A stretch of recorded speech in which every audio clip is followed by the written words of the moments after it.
ॐ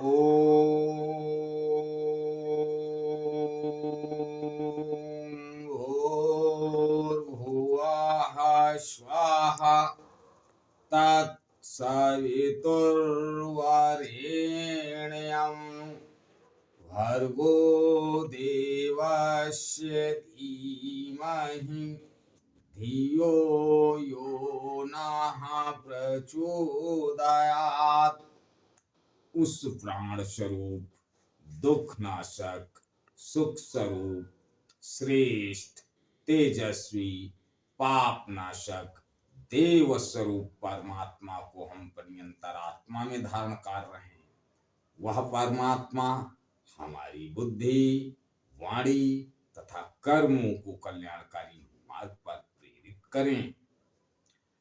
परम पूजनीय गोस्वामी तुलसीदास जी द्वारा रचित श्री रामचरितमानस महाकाव्य का ये भाग नंबर 116 आप लोगों के समक्ष प्रस्तुत कर रहा हूं। आप लोग इसका श्रवण करें और जीवन आनंदमय बनाएं। महामुनि नारद भगवान विष्णु से कहते हैं, हे प्रभु, हमें अपनी सुंदरता प्रदान कर दीजिए, जिससे ये राजकन्या हमारे गले में जयमाला डाल दे। नारद जी इतना मोहित हैं उस राजकन्या के ऊपर। क्या कहते हैं भगवान विष्णु से,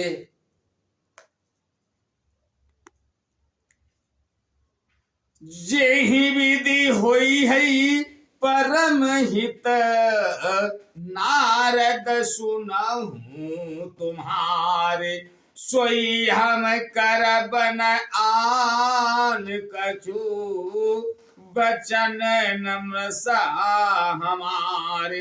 हे नारद जी, सुनो, जिस प्रकार आपका परम हित होगा हम वही करेंगे, दूसरा कुछ नहीं।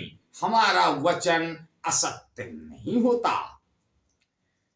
कुपथ मांग रुज व्याकुल रोगी, ओ वैदन दे सुनो मुनि जोगी, यही विधिहित तुम्हार मैं ठयऊ, कहियस अंत रहित प्रभु भयऊ।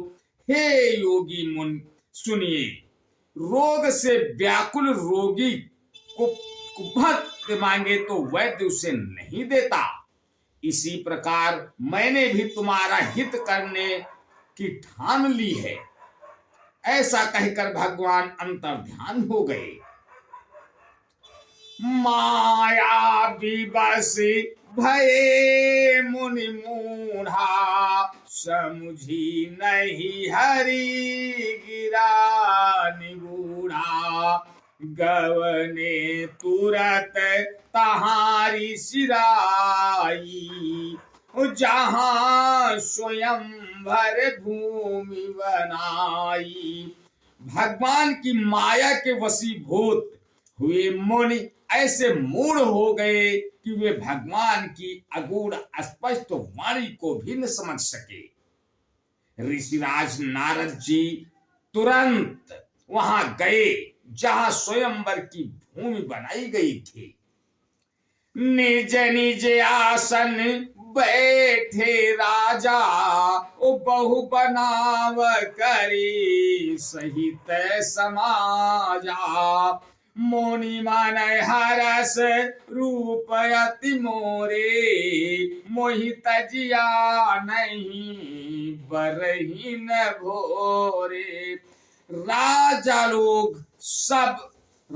लोग खूब सज धज कर समाज सहित अपने अपने आसन पर बैठे थे।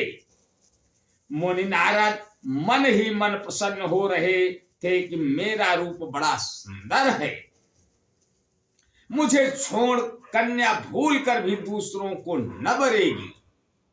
मुनि हित कारण कृपा निधाना ओ दीन कुरूप न जाई बखाना। सो चरित्र लखी काहू न पावा नारद जाने सबई सिर नावा। कृपा निधान भगवान ने मुनि के कल्याण के लिए उन्हें ऐसा कुरूप बना दिया कि जिसका वर्णन नहीं हो सकता। पर यह चरित्र कोई भी न जान सका, सबने उन्हें नारद ही जानकर प्रणाम किया।